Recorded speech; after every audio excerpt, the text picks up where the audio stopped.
Asia cup అయిపోయింది. India champions అయిపోయారు. అది T20 ఫార్మాట్. కానీ ఇప్పుడు it's time for test matches. రేపటి నుంచి ఇండియా వెస్టిండీస్ 2 టెస్ట్ మ్యాచ్లు ఆడబోతున్నారు హోమ్ కండిషన్స్లో. లాస్ట్ టైం హోమ్ కండిషన్స్లో ఇండియా టెస్ట్ మ్యాచ్ ఆడినప్పుడు న్యూజిలాండ్తో ఓడిపోయారు. And one of the main reasons స్పిన్నర్స్ని సరిగా ఆడలేదు. కానీ అలాంటి క్వాలిటీ స్పిన్నర్స్ ఈ యంగ్ వెస్టిండీస్ టీంలో ఉన్నారా?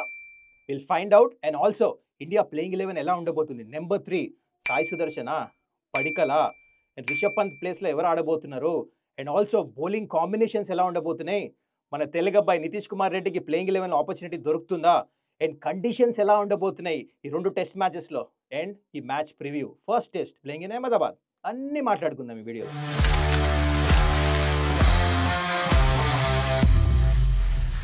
నమస్కారం, వెల్కమ్ టు సుమన్స్ డగౌట్. ఏంటి బ్యాక్గ్రౌండ్ మారిపోయిందని చెప్పేసి అనుకుంటున్నారా? కరెంట్లీ నేను ముంబైలో ఉన్న, విమెన్స్ వరల్డ్ కప్ నడుస్తుంది కదా, so commentary is going on, అందుకనే change of background, place, everything చూస్తున్నారు. ఎనీవేస్, ఈ టెస్ట్ మ్యాచ్ గురించి డీటెయిల్ మాట్లాడే ముందు ఇంకా మీరు ఈ ఛానల్ సబ్స్క్రైబ్ చేసుకోకపోతే కైండ్లీ డూ దట్. ఫస్ట్ మనము ఆబ్వియస్లీ మీకు వెస్టిండీస్ టీం తెలిసి ఉండదు, ఎందుకంటే యంగ్ టీం ఆడుతున్నా కాబట్టి కొంచెం ముందు వాళ్ళ టీం అసలు ఎట్లా ఉందో టచ్ చేసేద్దాం. దాని తర్వాత Indian team combination, conditions, match preview అంతా చేద్దాం. Okay, come on, let's get into it. ఈ వెస్టిండీస్ టీం గురించి డిస్కస్ చేసే ముందు మీకు ఇంపార్టెంట్ స్టార్ట్ చెప్పాలి. లాస్ట్ 25 టెస్ట్ మ్యాచెస్లో వెస్టిండీస్ ఇండియాతో ఆడుతున్నప్పుడు ఒక్క టెస్ట్ మ్యాచ్ కూడా గెలవలే. ఈసారి కూడా ఈ యంగ్ వెస్టిండీస్ టీంకి చాలా చాలా డిఫికల్ట్ ఉండబోతుంది ఈ టెస్ట్ సిరీస్లో, వితౌట్ ఏ డౌట్. దట్టు ఈ వెస్టిండీస్ టీంలో సీనియర్ ప్లేయర్స్ కూడా లేరు. కార్లోస్ బ్రెత్వేట్, కీమర్ రోచ్ లాంటి ప్లేయర్స్. అండ్ ఆల్సో ఇంజురీస్ ఉన్నాయి వీళ్ళ ఫాస్ట్ బౌలర్స్కి, ప్రీమియర్ ఫాస్ట్ బౌలర్స్కి. అల్జరీ జోసెఫ్ లేడు, ఇంకో జోసెఫ్ కూడా లేదు. So that's a very big set back. అయితే ఉన్న ప్లేయర్స్లో కొంతమంది ఇంపార్టెంట్ ప్లేయర్స్ గురించి చెప్తా మీకు, కీ ప్లేయర్స్ వెస్టిండీస్కి. ఫస్ట్ బ్యాటింగ్ చెప్తా. బిఫోర్ దట్ ఒకసారి స్క్వాడ్ చూడండి, మొత్తం వీళ్ళ కంప్లీట్ స్క్వాడ్ ఇది స్క్రీన్ మీద చూస్తుంది. దీంట్లోంచి వీళ్ళ ప్రాబబుల్ ప్లేయింగ్ 11 ఇలా ఉండొచ్చు. దీంట్లో బ్యాటింగ్ యూనిట్లో నోటిసబుల్ నేమ్స్ అంటే నెంబర్ 1 జాన్ క్యాంబెల్, ఇంకా చంద్రపాల్, వీళ్ళిద్దరు మోస్ట్ ప్రాబబ్లీ ఓపెన్ చేయొచ్చు. మిడిల్ ఓవర్స్లో బ్రెండన్ కింగ్. ఇది తప్ప నోటిసబుల్ నేమ్స్ లేవు. ప్లస్ వీళ్ళ బ్యాటింగ్ ఆర్డర్ స్ట్రగుల్ అవుతున్నారు, ఎస్పెషలీ అగైన్స్ స్పిన్. వీళ్ళ యావరేజ్ చాలా తక్కువ ఉంది. ఇండియా దగ్గర 4 ఇంపార్టెంట్ స్పిన్నర్స్ ఉన్నారు, దిగ్గజాలు ఉన్నారు. సో డెఫినెట్లీ బ్యాటింగ్ ఆర్డర్కి అంత ఎక్స్పీరియన్స్ లేదు కాబట్టి I'm going to see them struggle without a doubt. ఇప్పుడు మనం బౌలింగ్ యూనిట్ గురించి మాట్లాడదాం. అండ్ వీళ్ళ బౌలింగ్ విషయానికి వస్తే, ఇందాక చెప్పే కదా ఇంజురీస్ వల్ల ప్రీమియర్ ఫాస్ట్ బౌలర్స్ మిస్సింగ్ ఉన్నారని. అది మినహాయిస్తే జేడెన్ సీల్స్ అని ఒక యంగ్ బౌలర్ ఉన్నాడు. లాస్ట్ 2 years నుంచి మంచి పర్ఫార్మెన్స్ చేస్తున్నాడు, డీసెంట్ పేస్ వేస్తాడు. అది కాక స్పిన్నర్స్కి వస్తే, విచ్ ఈజ్ ఇంపార్టెంట్, ఇండియాలో మ్యాచ్లు ఆడుతున్నప్పుడు ఎస్పెషలీ ఫస్ట్ టెస్ట్ మ్యాచ్ అహ్మదాబాద్లో ఆడుతున్నారు. ఇక్కడ జామెల్ వారికర్ అని చెప్పి ఒక లెఫ్ట్ ఆన్ స్పిన్నర్ ఉన్నాడు. He has been doing really well. So దీని మీద చాలా ఫోకస్ ఉండబోతుంది. మరి లెఫ్ట్ ఆన్ స్పిన్నర్స్ ఇండియాని ఇంతకుముందు కూడా పాస్ట్లో ట్రబుల్ చేశారు. అది కాక అంత నోటిసబుల్ పేర్లు అయితే లేవు, కానీ డొమెస్టిక్ క్రికెట్లో క్యారీ పేరీ అని చెప్పేసి మంచి స్పిన్నర్ ఉన్నాడు. తను కూడా వెస్టిండీస్లో మంచి పర్ఫార్మెన్స్ చేస్తున్నాడు. తను కూడా పోతాడు. బహుశా వీళ్ళిద్దరు స్పిన్నర్స్ ఆడతారు అగైన్స్ ఇండియా.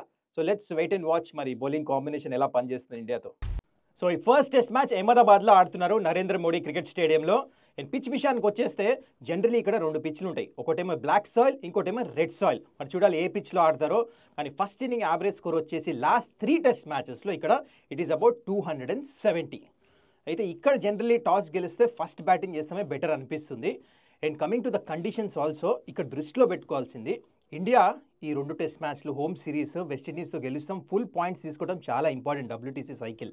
దీని తర్వాత మళ్ళీ సౌత్ ఆఫ్రికా సిరీస్ ఉంది, అక్కడ కూడా ఫుల్ పాయింట్స్ తీసుకోవడం చాలా ఇంపార్టెంట్. అందుకనే స్లైట్లీ టర్నింగ్ పిచ్ ఇస్తారు, కానీ మరీ ఎక్కువ టర్నింగ్ పిచ్చెస్ ఇయ్యరు. ఎందుకంటే న్యూజిలాండ్తో బ్యాక్ ఫైర్ అయింది అట్లనే అయ్యి. అందుకనే they don't want to give an unplayable turning pitch. కాకపోతే కొంచెం స్లో ఉంటుంది, స్పిన్నర్స్ ప్లేలో వస్తారు, అలాంటి పిచ్చర్ ఇస్తారు అనిపిస్తుంది. అందుకనే టాస్ గెలిస్తే ఫస్ట్ బ్యాటింగ్ ఎంచుకుంటారు అనిపిస్తుంది. అండ్ ఇండియా దగ్గర 4 జెన్యున్ స్పిన్నర్స్ ఉన్నారు. అయితే ఇప్పుడు మనం ఇండియన్ కాంబినేషన్ ఈ ఫస్ట్ టెస్ట్ గురించి ఎలా ఉండొచ్చో మాట్లాడదాం. సో ఇండియన్ టీమ్ కాంబినేషన్ ఈ ఫస్ట్ టెస్ట్ గురించి ఎట్లా ఉండొచ్చో డిస్కస్ చేసే ముందు ఫస్ట్ మీరు స్క్వాడ్ చూడండి. సో ఇంగ్లాండ్ సిరీస్కి ఈ సిరీస్ హోమ్ సిరీస్లో ఆడుతున్నారు కాబట్టి చేంజెస్ మరీ ఎక్కువ లేవు. ఒక్కటే చేంజ్ ఉంది, మేజర్ చేంజ్. అదేంటో మీకు కూడా తెలుసు, Karun Nair is not part of the squad. తన ప్లేస్లో దేవ్దత్ పడికల్ని తీసుకున్నారు. అండ్ నితీష్ కుమార్ రెడ్డి కూడా స్క్వాడ్లో వచ్చేసాడు, back from injury. And also Rishabh Pant ఆడకలే, తన ప్లేస్లో ధ్రువ్ జురేల్ ఉన్నాడు స్క్వాడ్లో. ఇది తప్ప పెద్ద చేంజెస్ ఏం లేవు.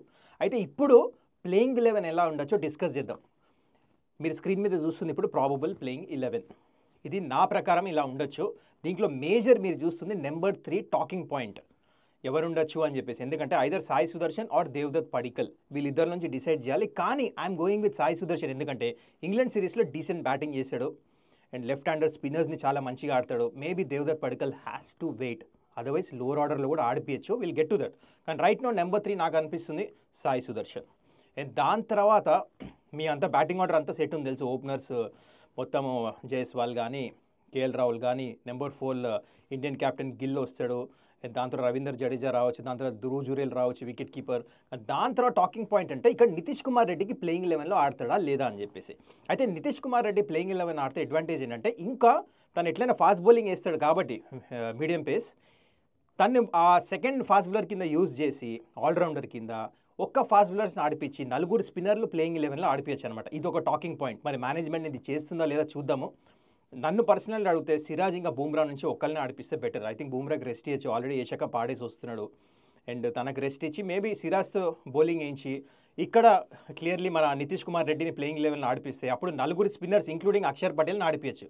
లేకపోతే 3 స్పిన్నర్స్కే ఛాన్స్ ఉంటుందన్నమాట ప్లేయింగ్ 11లో. So this will be a talking point. Either ways మీరు ఎవరిని ఆడిపించినా టెస్ట్ మాత్రం ఈ 2 టెస్ట్లో ఎట్లయినా గెలుస్తారు. ఎందుకంటే స్పిన్నర్స్ని అంత మంచిగా ఆడే బ్యాటర్స్ వెస్టిండీస్లో కనపడట్లే. So this is my probable playing 11. మరి దీని గురించి మీరేమంటారు కింద కామెంట్ చేయండి. సో ఈ మ్యాచ్ ప్రెడిక్షన్ విషయానికి వచ్చేస్తే I have no doubt first test second test 2 India dominate చేయబోతున్నారు. One of the main reasons ఏంటంటే వెస్టిండీస్ దగ్గర ఆ ఎక్స్పీరియన్స్ బ్యాటింగ్ యూనిట్ లేదు మన జెన్యున్ స్పిన్నర్స్ని హ్యాండిల్ చేస్తానికి. That is the biggest reason. India దగ్గర 4 క్వాలిటీ స్పిన్నర్స్ ఉన్నారు, అది కూడా ఇలాంటి పిచ్చెస్ మీద. It's not going to be easy. And what I'm looking forward ఈ టెస్ట్ మ్యాచ్లో ఏంటంటే ఇండియా కన్విన్సింగ్గా 2 టెస్ట్ మ్యాచ్లు గెలిచి ఆ ఫుల్ పాయింట్స్ తీసుకోవాలి. ఎందుకంటే ముందు WTC సైకిల్లో it's going to be very very important. ఇంత South Africa is a good team. దాని తర్వాత వేరే మ్యాచెస్ ఏదైతే ఆడబోతున్నారో WTC సైకిల్లో అవే గోయింగ్ మ్యాచెస్ ఉన్నాయన్నమాట. సో హోమ్ సిరీస్లో ఆడే మ్యాచ్లు ఫుల్ పాయింట్స్ తీసుకోవాలి. So that is what India will be aiming. 4 genuine spinners ఉన్నారు. ఐ డోంట్ మైండ్ 4 స్పిన్నర్స్ని ఆడిపించి ఫుల్ పాయింట్స్ తీసుకోవటం, because end of the day result matters. మరి చూద్దాం ఎలాంటి పిచ్లు తయారు చేస్తారో. మొత్తానికి స్పిన్నర్స్ని ఎట్లా ఆడతారో బ్యాటర్స్ కూడా I'm looking forward, especially top order. ఎందుకంటే లాస్ట్ ఫ్యూ సిరీస్ హోమ్ గ్రౌండ్స్లో ఆడినప్పుడు స్ట్రగుల్ ర్యాంక్ టర్నర్స్ మీద. కానీ ఐఎమ్ షూర్ అలాంటి పిచ్చెస్ ఉండవు. కానీ whatever the pitches I want to see ఈ యంగ్ బ్యాటింగ్ యూనిట్. ఇంగ్లాండ్లో తుమ్ములు అయిపోయారు మొత్తానికి, అట్లనే కంటిన్యూ చేసి టెస్ట్ సిరీస్ కూడా గెలుస్తారనిపిస్తుంది. మరి ఫస్ట్ టెస్ట్ మీ ఎక్స్పెక్టేషన్స్ ఏంటి? ఐఎమ్ షూర్ ఇండియా డామినేట్ చేస్తారు, కానీ what are you looking for ఈ టెస్ట్ సిరీస్లో, ఎస్పెషల్లీ ఫస్ట్ టెస్ట్ అహ్మదాబాద్లో? కింద కమెంట్ చేయండి. మళ్ళీ మనం నెక్స్ట్ వీడియోలో కలుద్దాం. బిఫోర్ దట్ ఇంకా ఈ ఛానల్ సబ్స్క్రైబ్ చేసుకోకపోతే కైండ్లీ డూ దట్. చాలా బాయ్.